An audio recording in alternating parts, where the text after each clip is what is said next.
Bonsoir à tous, merci de nous rejoindre pour cette troisième partie de soirée sur France 3 Côte d'Azur. Une soirée électorale avec un double scrutin, vous le savez, départemental et régional. Cela n'était pas arrivé depuis 2004. Une soirée que nous vous faisons vivre depuis 19h55 et jusqu'à minuit avec nos invités en plateau et en direct de nos nombreux points de duplex. Nous vous donnerons les résultats dès qu'ils nous parviennent, ces résultats que vous retrouvez facilement sur notre site internet grâce au QR code. Son utilisation est simple, le QR code apparaît au bas de votre écran. Vous le flashez avec votre téléphone en mode photo et vous accédez directement à tous les résultats. Ce soir, nous irons là où les enjeux sont les plus forts. Nous nous rendrons au conseil départemental des Alpes-Maritimes. Nous irons également à Grasse, à Nice, place Masséna, où nous rejoindrons certains candidats. Nous irons également à Valoris, à Contes et aussi à Fréjus. Je vous propose de commencer cette soirée avec un point sur les régionales. Il est 22h16. Nous ne disposons toujours pas de résultats définitifs, mais d'estimations à 20h. Henri, vous avez les chiffres. Que se disent ces estimations? Alors ces estimations, donc effectivement, on les a depuis 20h.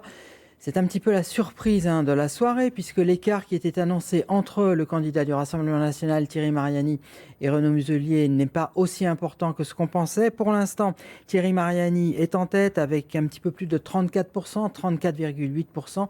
C'était la dernière estimation. Renaud Muselier à 33,7% et Jean-Laurent Felizia à 15,2%. Mais un événement d'importance là dans ce débat sur les régionales, c'est une déclaration de Jean-Laurent Felizia. Jean-Laurent Felizia, c'est la tête de liste Europe Écologie, PS et PCF, l'Union de la gauche et de l'écologie. Et c'est l'information de la soirée. Jean-Laurent Felizia se maintient, c'est-à-dire que nous ne sommes pas du tout dans le scénario d'il y a 6 ans, de 2015, où Christophe Castaner pour le Parti Socialiste s'était retiré très vite. Là, la liste de Jean-Laurent Felizia se maintient. Je vous dis ce qu'a dit Jean-Laurent Felizia. Jean-Laurent Felizia qui dit « On nous imposait le récit d'une gauche qui devait se soumettre et disparaître. La vérité, c'est que nous avons fait apparaître une voix de la gauche dans cette région. Nous avons eu un débat collectif. Nous avons décidé de maintenir la voix de la gauche et de l'écologie. » Au second tour de cette élection, ça veut dire qu'il y aura en région Provence-Alpes-Côte d'Azur une triangulaire, à la différence de 2015, à la différence d'il y a 6 ans, avec Thierry Mariani, Renaud Muselier et Jean-Laurent Felizia. On va en parler, si vous le voulez, Hélène, avec nos invités sur ce plateau. Et d'abord avec Lionel Tivoli qui nous a rejoint. Bonsoir. Bonsoir. Vous êtes délégué départemental du Rassemblement national dans les Alpes-Maritimes. Vous êtes sur la liste de Thierry Mariani au régional et puis vous êtes aussi candidat au départemental. Est-ce que cette déclaration de Jean-Laurent Felizia et ce maintien de la liste de la gauche et de l'écologie vous surprend? Écoutez, ça ne me surprend pas. Monsieur Felizia l'avait a priori annoncé au premier tour. Contrairement à monsieur Castaner, il semble qu'il respecte ses engagements. En tout cas, je trouve que c'est cohérent et fair-play par rapport aux électeurs de gauche qui ont voulu exprimer une autre voix. Est-ce que c'est quelque chose qui peut changer la donne selon vous? Écoutez, je ne sais pas, les sondages, on l'a vu, on ne fait pas une élection sur des sondages. Je pense que cela est important pour le Rassemblement national, puisque nous arrivons en tête au premier tour et nous espérons la conforter et nous allons tout faire pour la conforter au second tour. Est-ce que c'est quelque chose que vous aviez prévu dans vos scénarios? Bien entendu, il y avait 2 scénarios possibles. Le premier scénario étant le retrait de la liste de gauche pour soutenir la liste de M. Muselier. Manifestement, elle est écartée. Donc nous nous retrouvons dans cette conjoncture avec 3 choix clairs. Il y aura le choix de la gauche, il y aura le choix du candidat d'Emmanuel Macron avec M. Muselier et le choix de Thierry Mariani. Alors un mot de Bérangère Imbert qui est resté avec nous. Rebonsoir madame. Je rappelle que vous êtes la tête de liste dans les Alpes-Maritimes de l'écologie au centre, c'est la liste de Jean-Marc Governatori. Donc là, on a 2 visions un petit peu différentes au niveau de l'écologie. La liste de Jean-Marc Governatori qui va sûrement fusionner avec celle de Renaud Muselier. Et puis, il y a des écologistes dans la liste de Jean-Laurent Felizia qui, eux, se maintiennent au deuxième tour. Qu'est-ce que vous pensez de cette décision ? Alors je la prends en même temps que vous. De notre point de vue, de toute façon, comme M. Governatori l'avait annoncé depuis longtemps pendant la campagne, on n'a pas de langue de bois. On avait 2 objectifs. D'une part, que nos idées écologistes, centristes et animalistes soient appliquées, et d'autre part, faire barrage au RN. Donc on maintient ce qu'on souhaitait faire. Maintenant, excusez-moi, madame, mais il me semblait que votre candidat avait expliqué qu'il fusionnerait avec la liste de M. Muselier uniquement s'il verdissait son programme. C'est-à-dire que là, à 20h01, il a verdi son programme? Ou c'est une alliance pour faire gagner la Macronie? On vient juste d'apprendre, c'est certainement pas pour faire gagner la Macronie, on vient juste d'apprendre les résultats. On a encore le temps de discuter, de négocier, et il y a une chose qui est sûre, c'est qu'on ira avec M. Muselier qu'à une seule condition, c'est qu'il y ait des avancées au niveau écologique et au niveau animaliste. Sinon, moi, vous ne me verrez pas sur la liste, je vous en assure. Et puisque l'on parle de Renaud Muselier, je vous propose d'écouter tout de suite sa réaction recueillie il y a tout juste quelques minutes. Nous sommes une région indivisible, que rien ne peut fracturer, pas même ceux qui ont voulu pirater ce scrutin depuis le premier jour. Il nous reste beaucoup à accomplir. L'extrême droite veut nous diviser et rêve de nous fracturer. L'extrême droite attise nos vrais problèmes, nos difficultés du quotidien, pour toujours plus nous séparer et nous opposer. Jamais je ne la laisserai sacrifier notre région sur l'autel de son ambition. Voilà pour cette réaction de Renaud Muselier, le candidat sortant au régional. Je vous propose de prendre tout de suite la direction de Nice où se trouve Mireille Damiano, candidate d'Hiver Gauche dans le canton de Nice 1. Et elle réagit aux propos, à la réaction de Jean-Laurent Félicia dont vous parliez à l'instant, Henri Migou, sur le maintien de la liste qu'il porte au régional.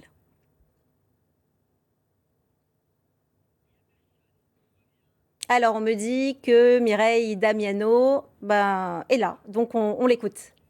Du coup, on est tributaire de je ne sais pas. Là Mireille Damiano, bonsoir. Vous vouliez réagir aux propos de Jean-Laurent Félicia, tête de liste gauche et Europe Écologie Les Verts PCF, sur le maintien de la liste. Quelle est votre position à vous ?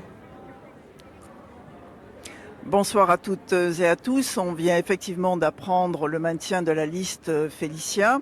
Dans un premier temps, j'ai envie de vous dire que nous avions espéré effectivement un rassemblement beaucoup plus large citoyen autour des valeurs de la gauche solidaire et progressiste, mais à partir du moment où Monsieur Félicia vient de nous déclarer son maintien, eh bien, nous appellerons bien entendu à soutenir cette liste pour faire valoir les valeurs de la démocratie, de la solidarité et les valeurs progressistes. Mireille Damiano, on a l'impression que c'est un soutien avec un petit peu de réticence, un soutien du bout des lèvres, c'est pas un fol enthousiasme. Écoutez, c'est simplement parce que, et vous le savez certainement, il y avait eu un certain nombre de possibilités d'allier des forces citoyennes et des comités citoyens autour de cette liste-là, ce qui n'a pas émergé, mais en attendant et en tout état de cause aujourd'hui, la question ne se pose pas. On a une vraie difficulté, une vraie menace, et de ce fait, notre soutien est entier sur cette liste-là. Merci beaucoup Mireille Damiano. On continue avec vous Hélène. Et oui, merci Henri. En même temps que Jean Leonetti est en train de prendre sa place sur ce plateau, je vous propose de partir au conseil départemental des Alpes-Maritimes où nous attend Magali Roubaud. Magali qui est de plus en plus seule puisque je crois que les candidats sont rentrés chez eux les uns après les autres. Magali, mais quelle est l'ambiance sur place ? Oui Hélène, en fait il y a eu très peu de candidats pour cette soirée de conseil départemental organisée dans les jardins, mais simplement pas de fanfaronnade, on pourrait le résumer comme ça, comme l'a dit le président sortant Charles-Ange Ginesi, LR, qui l'a dit parce qu'il est certes crédité de 60% presque des voix, mais il n'a pas l'assise suffisante des 25% des suffrages exprimés, donc c'est 60% sur au moins 25% des électeurs inscrits pour asseoir cette légitimité qui lui aurait permis d'être qualifié directement au premier tour. Et il devra donc affronter le Rassemblement national et être présent ici dimanche prochain. Éric Ciotti, lui, qui était bien sûr également candidat, a annoncé sa victoire, lui, dès le premier tour, comme celle de David Lisnard. Mais la scène qui devait accueillir des discours et éventuellement des réactions, voire des applaudissements, elle est restée vide et chacun s'est donné rendez-vous dimanche prochain, en espérant aussi que la légitimité sera peut-être accentuée par un sursaut de participation pour ces élections cantonales qui n'ont vraiment pas passionné les électeurs. Merci Magali Roubaud, et vous aviez raison de signaler la prudence dont on doit faire preuve ce soir pour donner des résultats, puisque l'abstention est très très forte, et d'ailleurs on l'avait annoncé comme ça.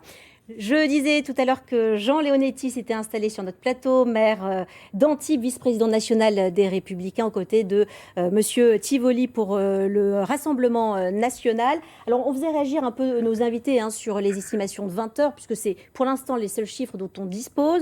Renaud Muselier est crédité pour l'instant de 33,7%. Il est surtout au coude à coude avec Thierry Mariani. C'est beaucoup mieux que le score de Christian Estrosi en 2015. Il avait fait 26,5%. Ça vous rassure ce soir ? Écoutez, on n'a pas à être rassuré ou pas rassuré. Simplement, constatons que ce que disaient les sondages était faux, une fois de plus.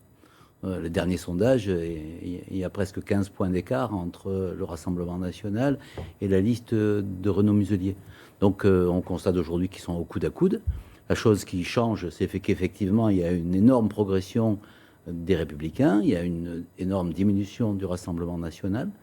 Et puis, il y a une chose aussi qui change, c'est que la dernière fois, Christian Estrosi avait bénéficié du désistement total des listes de gauche. Il s'est trouvé en duel. Ça, c'était au second tour. Et à l'heure actuelle, il y a une triangulaire. Chacun prend ses responsabilités, chacun joue sous ses couleurs. Jean Leonetti, vous allez regarder à la loupe tout ce qui se passe dans toutes les régions de France, puisque vous allez participer au mode de désignation du candidat pour la présidentielle des Républicains. Tout à l'heure, Éric Pauget, qui était à votre place, disait « Attention, regardez bien ce qui se passe ailleurs. Il y a des candidats républicains dans d'autres régions qui n'ont pas adopté la même tactique que Renaud Muselier, Laurent Wauquiez, Valérie Pécresse, qui sont très hauts. On revient un petit peu au monde d'avant. » Il disait « Est-ce que vous partagez cette analyse ?» En clair, est-ce que Renaud Muselier aurait pu être beaucoup plus haut ? Depuis le début, j'ai prôné la clarté. Je pense qu'il faut toujours partir sous ses couleurs et partir en défendant ses valeurs. Donc ensuite, je suis bien persuadé qu'il y a un premier tour et il y a un deuxième tour. Et donc au deuxième tour, premier tour on choisit, au deuxième tour on élimine. C'est un grand classique des élections à deux tours. Donc aujourd'hui, les électeurs sont devant même pas une triangulaire. Ils sont devant un duel avec un troisième adversaire. Mais dans la réalité, ça peut être que le Rassemblement national ou bien Renaud Muselier, on le sait très bien. Donc les électeurs auront ce choix, ensuite qu'ils le fassent en conscience. Moi, je ne suis pas de ceux qui attaquent les personnes, je n'ai jamais attaqué qui que ce soit. Je suis contre certaines idées et je suis pour certaines idées. Et je pense que d'ailleurs, sur le plan national, nous avons intérêt à trouver un mode de sélection d'un candidat qui soit capable de rassembler sur les valeurs qui sont les nôtres, qui ne sont pas les valeurs du Rassemblement national et qui ne correspondent pas non plus à ce que fait le gouvernement à l'heure actuelle. On va vous poser une question à tous les deux, Jean Leonetti et Lionel Tivoli. Une élection où il y a 30%, voire moins, de participation, est-ce que ça a un sens ? C'est gravissime. Notre démocratie est en danger et elle est malade. Donc il faut que nous ayons cette capacité à comprendre pourquoi. Bien sûr, il y a toujours la conjoncture. Le gouvernement n'avait aucun intérêt à ce que cette élection apparaisse comme une élection majeure, parce qu'au fond, il n'y participe pas et on voit bien que son score sur le plan national comme sur le plan local est dérisoire. Mais pour autant, il faut quand même se poser la question, les gens ne savent toujours pas à quoi sert un conseil départemental, ils ne savent toujours pas à quoi sert une région, et que ce millefeuille qu'on a institué... Puisque tout le monde fait le même constat, la faute à qui et qu'est-ce qu'on peut changer ?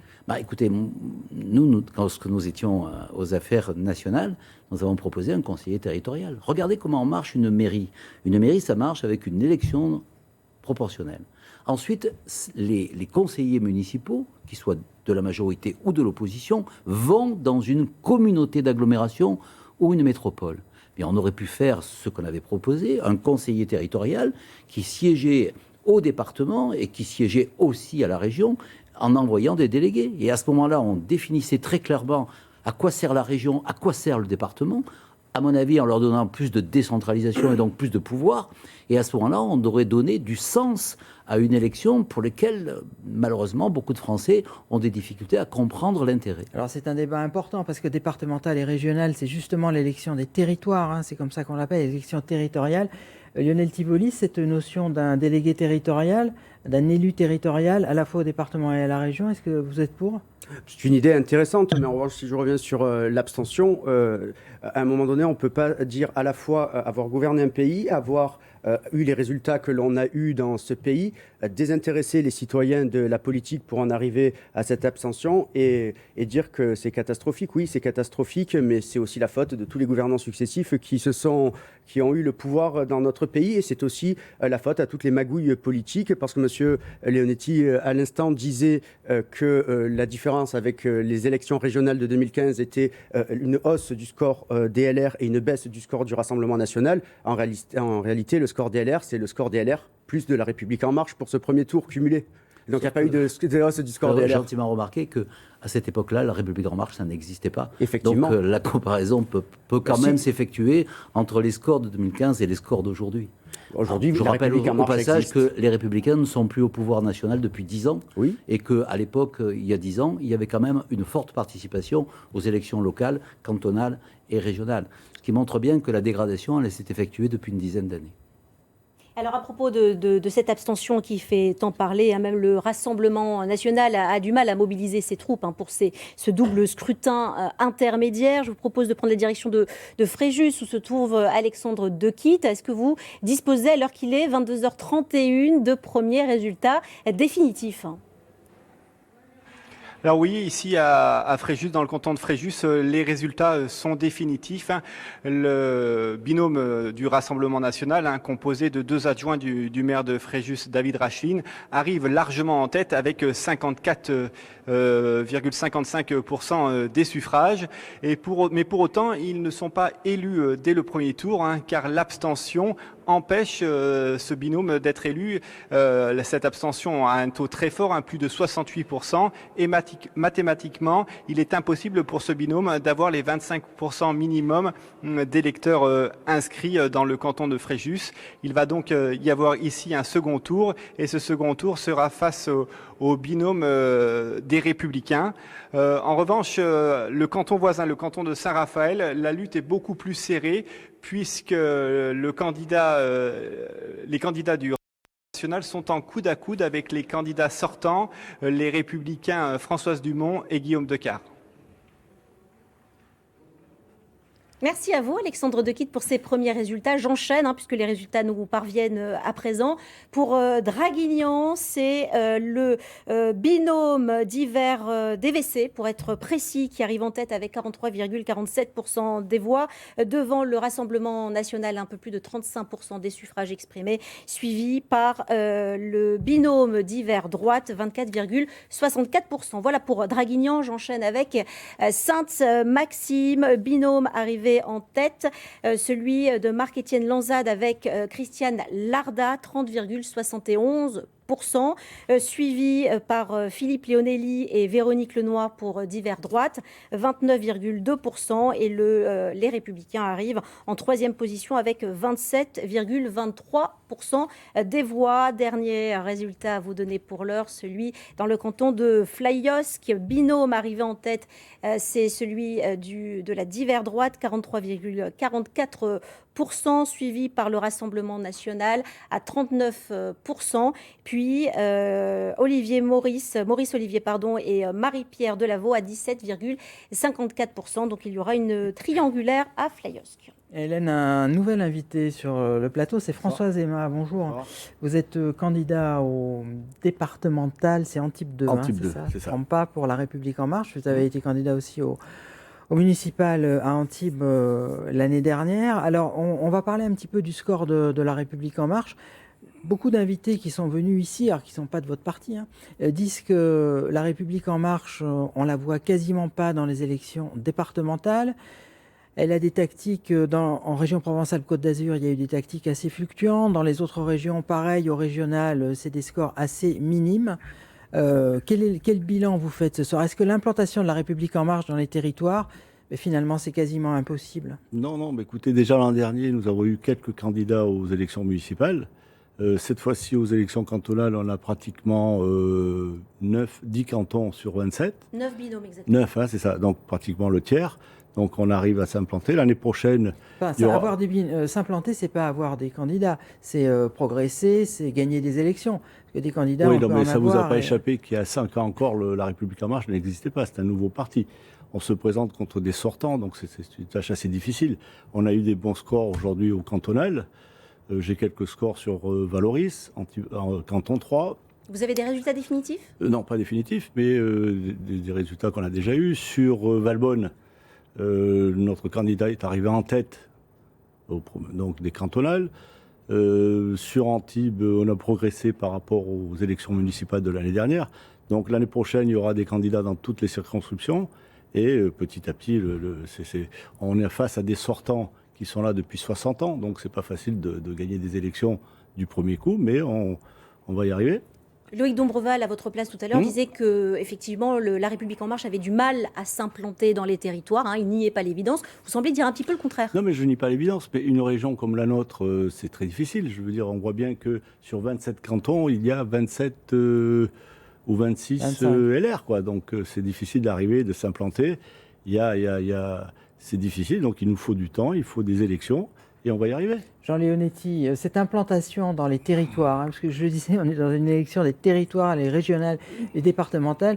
Cette implantation dans les territoires, elle est très forte au sein des Républicains depuis longtemps, mais elle se continue.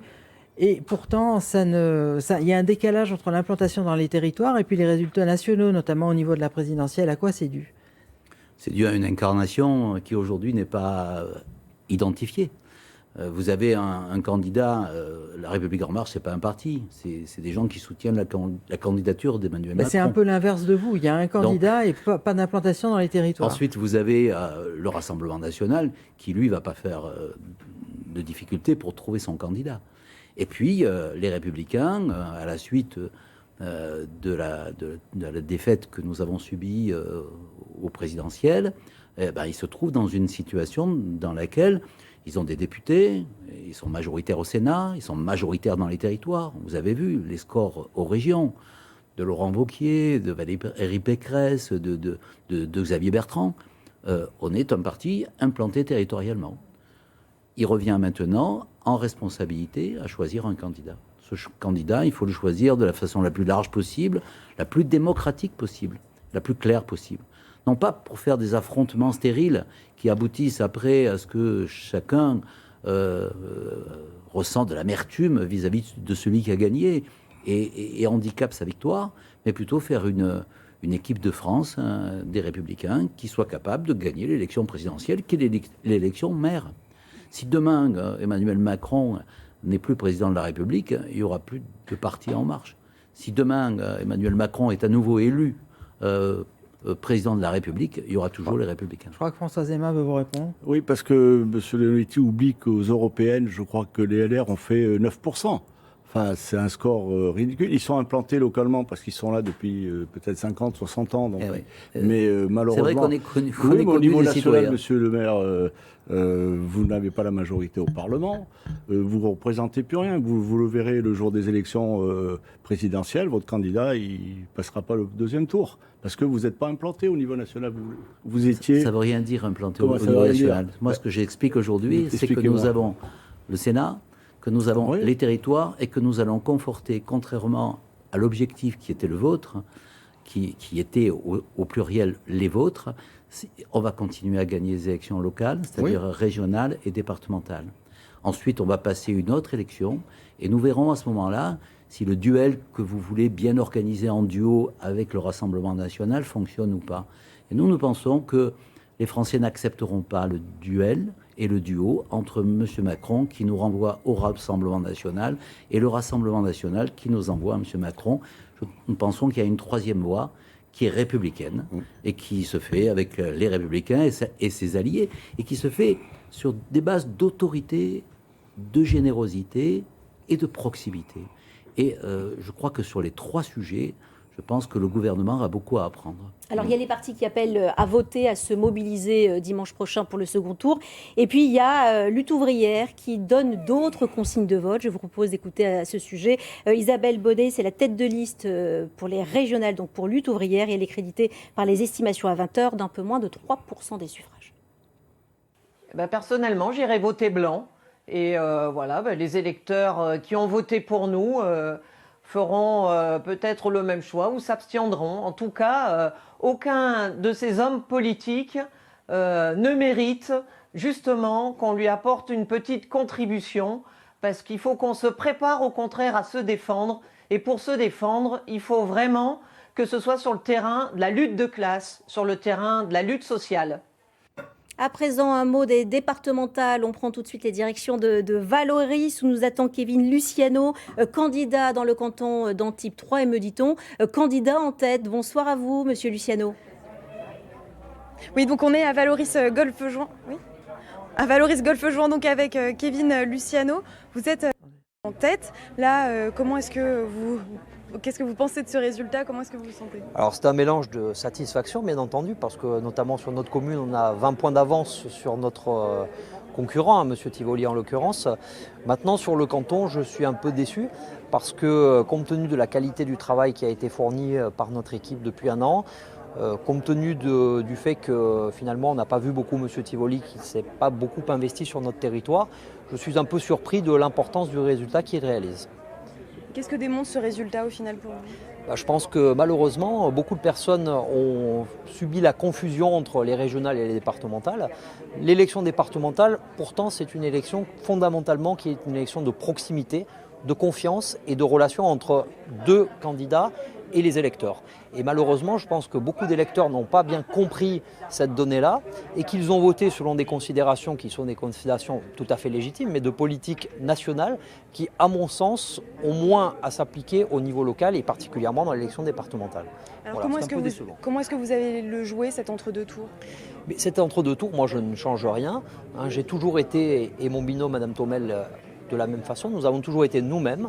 Nous avons des propositions de proximité, nous avons des propositions qui s'inscrivent dans le sens de la majorité départementale, puisqu'il est incontestable que Éric Ciotti et Charles Angénesi seront réélus. Ce sont des personnes de très grande valeur qui ont œuvré véritablement pour l'ensemble des mares alpins, et je sais qu'en étant élus au département avec eux, eh bien, nous pourrons apporter énormément à notre territoire. C'est le sens de ma démarche. Moi, je ne rêve pas d'être conseiller départemental. En revanche, ce que je rêve de faire, c'est d'apporter le maximum à ma commune. Et Madame Thomel est exactement dans la même perspective pour Antibes. Et c'est ce que nous souhaitons. Merci Kevin Luciano. Je répète les résultats pour ce canton d'Antibes 1, qui est au final une grande partie de Valoris Golfe-Juan, plus une petite partie d'Antibes Ouest. Alors 40%, c'est les résultats non officiels pour le moment, mais en tout cas quand même assez... 42% pour Kevin Luciano et 23% pour Lionel Tivoli au Rassemblement national. Merci à vous, Manon Bio, que j'ai oublié d'annoncer tout à l'heure. Me parviennent à l'instant de nouveaux résultats pour ces départementales. D'abord, Avance avec le binôme Charles Ginesi, qui est le président sortant, et Anne Satonnet. Ils arrivent largement en tête pour le second tour avec 59,71%, suivi de très très loin par les candidats Rassemblement national, 21,5%, et du duo d'hiver gauche, 18,76%. On part à Cagneux 1, où on a également ces résultats. Duo arrivé en tête, cette fois c'est le Rassemblement national, 35,6% des voix, suivi par les candidats LR, 28,5% des voix, puis les divers droites, 11,29% des voix. On prend tous ces chiffres avec beaucoup de prudence, puisque ce sont pour le coup des chiffres définitifs, mais par ailleurs, il y a une forte abstention et tout ça rebat pas mal les cartes. J'accueille tout de suite Alexandra Masson, qui a rejoint le plateau il y a quelques minutes, tête de liste RN pour les régionales dans les Alpes-Maritimes. Bonsoir. Bonsoir Alexandra Masson. Alors il y a plusieurs choses. D'abord, il y a ce score de Thierry Mariani très surprenant, en tout cas par rapport à ce que disaient les sondages. Et puis il y a ce qu'on a appris dans la soirée, c'est-à-dire qu'il y aura donc une triangulaire avec le maintien de Jean-Laurent Félizia. Je précise d'ailleurs qu'au niveau national, Yannick Jadot, pour Europe Écologie Les Verts, parle d'une erreur politique. Il appelle les écologistes à revenir sur cette décision. Voilà pour les éléments de la soirée. Qu'est-ce que vous retenez? Le score de Thierry Mariani, décevant, on va le dire, ou cette triangulaire qui peut vous offrir d'autres perspectives? Je retiens tout. Alors on est un petit peu déçus forcément, il faut être pragmatique. On avait des intentions de vote beaucoup plus fortes, mais je vous rappelle que ce sont des intentions de vote. Je le rappelais encore il y a quelques jours à mes militants en leur disant pas d'excitation. Il faut qu'après il y ait des gens qui aillent mettre un bulletin dans l'urne. On a un sondage Ipsos qui nous dit ce soir que 71% de l'électorat RN n'a pas été voté à cette élection. Ce qui veut dire que finalement, on est assez satisfait de ce résultat ce soir, parce qu'on a un socle consolidé, autour de 35% dans cette région PACA depuis maintenant plusieurs années. Et c'est plutôt rassurant. Maintenant, il y a un gros travail à faire effectivement sur les abstentionnistes. Alors, ce qui est bizarre, Alexandra Masson, c'est qu'on a toujours dit, quand il n'y a pas beaucoup de participation, les électeurs de ce qui était le Front National et ensuite le Rassemblement National, c'est des militants, ils vont voter. Comment vous expliquez qu'il y a 70% d'entre eux qui n'y sont pas allés ?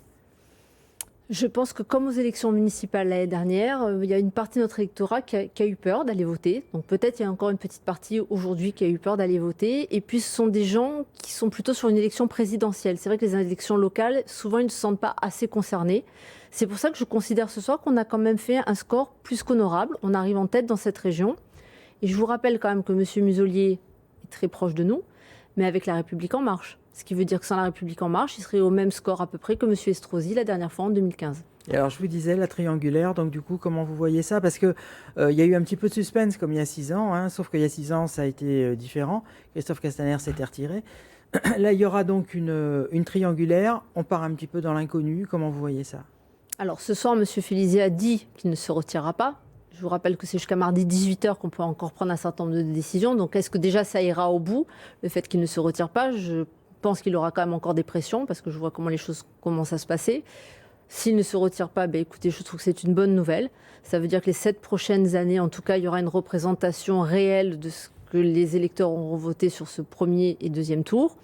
S'il se retire, on se retrouvera dans une configuration habituelle dans cette région où toute la bouillabaisse locale fait campagne contre nous. Un mot, Jean Leonetti, alors vous n'êtes pas électeur de gauche, mais les électeurs de gauche nous ont dit, vous nous ont dit pendant toute cette campagne, on n'en peut plus de ne pas être représenté au sein de l'Assemblée régionale. Est-ce que c'est une réaction que vous comprenez ?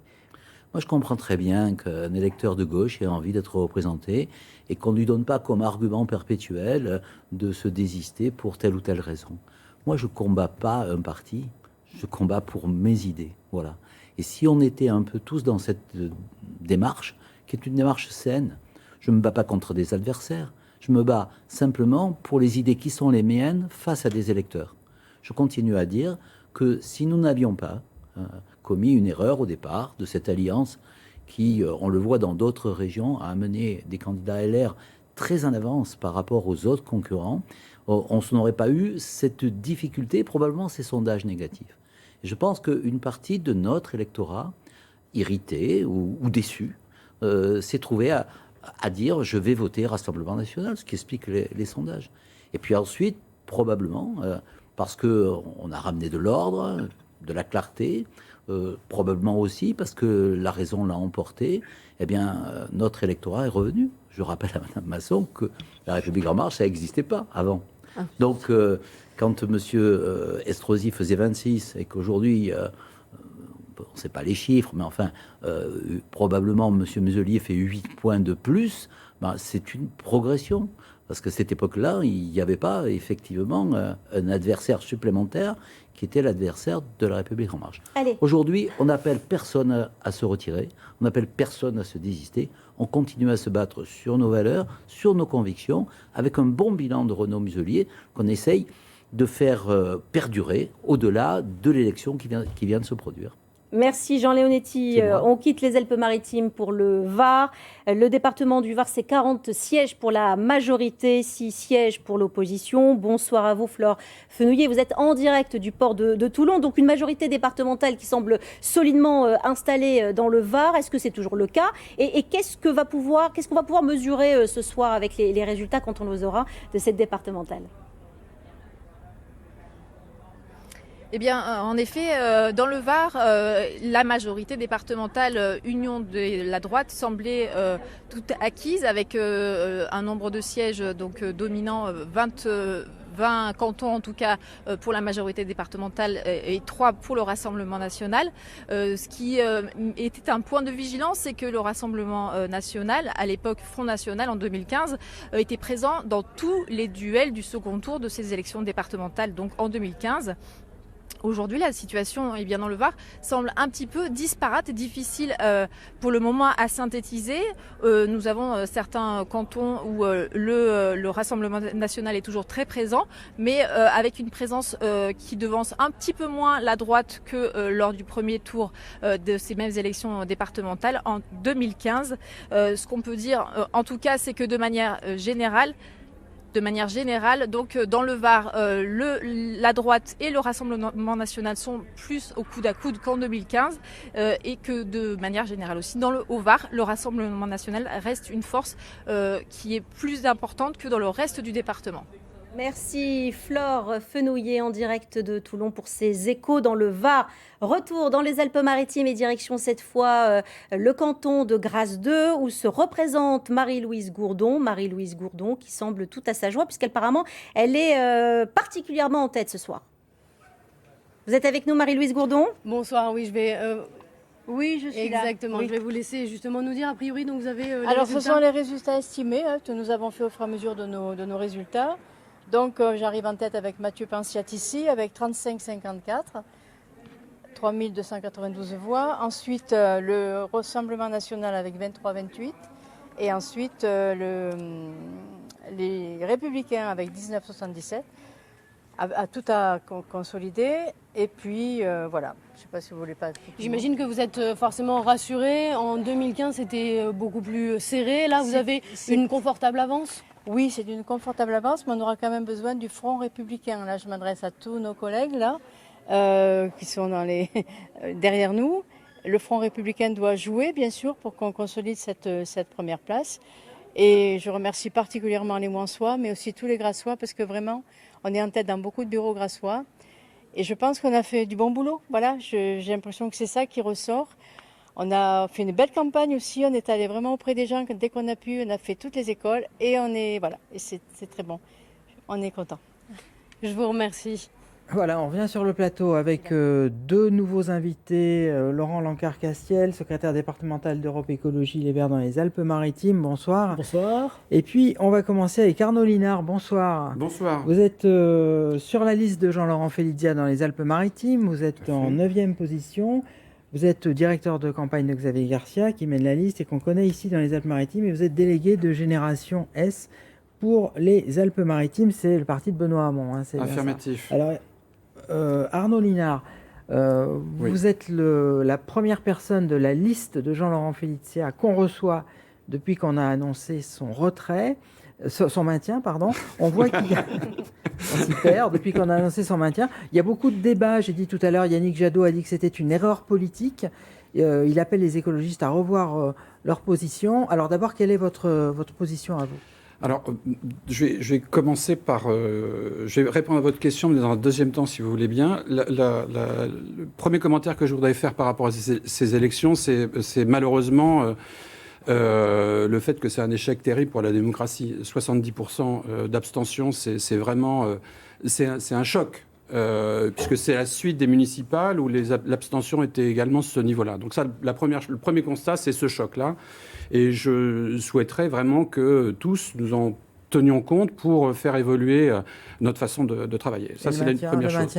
Alors, je rajoute encore une chose, et après je parlerai du maintien. La chose que je voulais, et très rapidement, c'est remercier les électeurs et les électrices qui ont voté pour nous, et remercier également l'ensemble des militants qui ont travaillé sur le terrain, parce que c'était un gros boulot, et ils ont fait ça très très bien, avec beaucoup d'engagement. Et ça, je souhaite les remercier.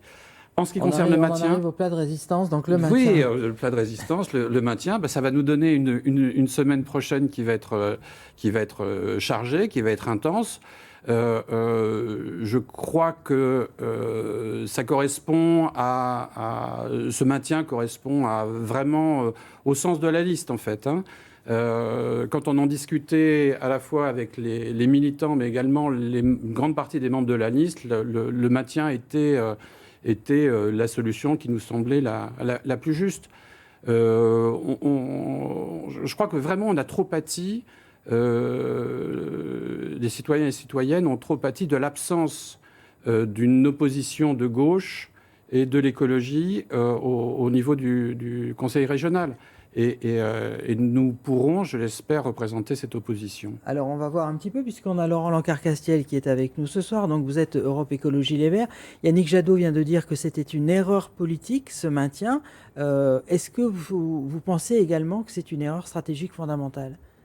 Alors, je ne sais pas si c'est une erreur. D'ailleurs, je ne sais pas si la décision est définitive, car on a jusqu'à mardi pour se décider. Mardi 18h, très exactement. Mardi 18h, ce qui laisse quand même presque 2 journées Après, pleines. si la tête de liste l'annonce, c'est que normalement, il doit être sûr de ce qu'il fait. Oui, peut-être aussi avoir un petit peu d'exaltation.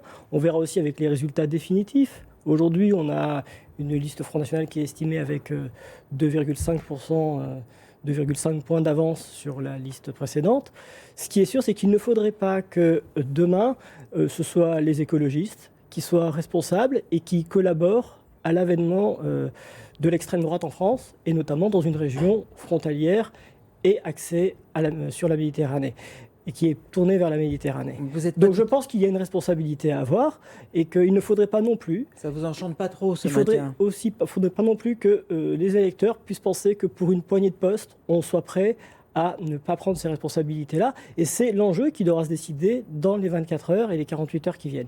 Et donc c'est vrai que c'est délicat, et je comprends, j'entends la voix de Yannick Jadot, j'entends celle d'Olivier Faure, j'entends celle de l'ex-ministre Madame Carlotti à Marseille, j'entends la position aussi très claire de Karima Deli, qui a dit que les écologistes et la gauche avaient toujours été clairs et avaient toujours dit qu'ils préféraient qu'ils prenaient la responsabilité. Donc je pense qu'il faut bien étudier que tant qu'on n'a pas les résultats définitifs, il est aussi difficile de se positionner définitivement. Et donc il y a une grande responsabilité, et il ne faudrait pas que les écologistes, en tout cas, prennent une décision indigne. Alors, honnêtement, il y a 6 ans, c'était la même chose. C'est-à-dire que d'abord, on avait parlé du maintien. Ensuite, c'était venu d'en haut, il y avait eu des coups de fil. Mais honnêtement, à 23h, on savait que la liste allait se retirer. Donc là, le scénario n'est pas tout à fait le même. Arnaud Linard, quand même, est-ce que c'est pas un petit peu risqué de se maintenir, sincèrement ? Oui, alors effectivement, mais je crois que faire de la politique, c'est aussi prendre des risques. Alors vous allez me dire, prendre le risque du Front National, c'est un risque qui est vraiment très important. Je pense que les électeurs seront face, feront les choix. La participation, pour revenir à ce que je disais tout à l'heure, a été faible. On verra ce qui va se passer. Moi, je crois que l'absence de la gauche et de l'écologie, malgré les promesses qui avaient été faites par la précédente mandature au niveau du Conseil régional, ont été très, très pénalisantes. Je vais vous proposer une chose. On a Jean-Laurent Félizia. On va l'écouter. On l'écoute. Voilà, allons-y. Il va arriver, Alors, Jean-Laurent Félizia qui a annoncé son maintien pour les régionales, on l'entendra peut-être pas avant la fin de la tranche. Moi, je vous propose d'écouter les 2 résultats qui viennent de me parvenir pour les départementales.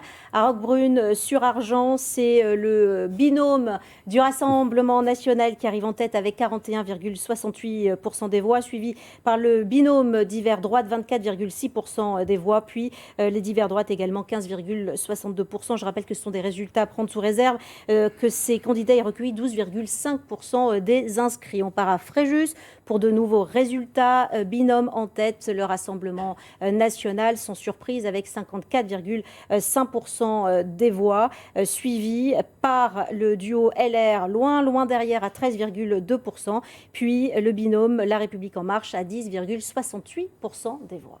Il nous reste très peu de temps, il nous reste 1 minute 30, je vous le dis, vous me répondez très rapidement, je pose la même question à tous les deux. Demain, si vous rencontrez un électeur dans la rue qui vous dit « mais pourquoi vous avez maintenu votre liste ?» Laurent Lancard-Castiel, qu'est-ce que vous répondez ? Et Arnaud Linard, qu'est-ce que vous répondez ? Très rapidement. Alors, je pense que d'ici demain, on n'aura pas une réponse définitive. Donc j'entendrai pourquoi il préférerait qu'on se retire. Et effectivement, en fonction du risque... Moi, je m'en vais, tant qu'on n'aura pas de résultat définitif, je pense qu'il ne faut pas trop s'avancer. Et je comprendrai effectivement ces électeurs qui nous disent qu'on fait courir un risque sans précédent à la région PACA. Et Arnaud Linard, c'est sûrement un exercice nouveau pour vous. Vous avez 20 secondes pour me répondre. Non, mais c'est très bien. Alors, en fait, ces électeurs-là, je les ai déjà entendus parce que la question nous a été déjà évoquée et les gens nous ont déjà dit de nous maintenir au 2e tour. Donc vous leur direz la même chose. Je leur dirai la même chose. Moi, je les ai écoutés. Il y a une majorité d'électeurs et d'électrices de Jean-Laurent Félizia qui souhaitaient Merci. le maintien au deuxième tour. Messieurs, cette troisième tranche de soirée électorale se termine avec, on l'entend, beaucoup de questions, beaucoup de suspense. Tous les résultats sont à retrouver sur notre site internet et également avec le QR code qui s'affiche au bas de votre écran. Je vous en ai parlé ce soir. Tout de suite, les résultats partout en France, puis jusqu'à minuit, tout ce que vous voulez savoir sur les régionales en PACA avec Nathalie Layani et Thierry Bézère. Excellente soirée à tous. Merci de nous avoir suivis.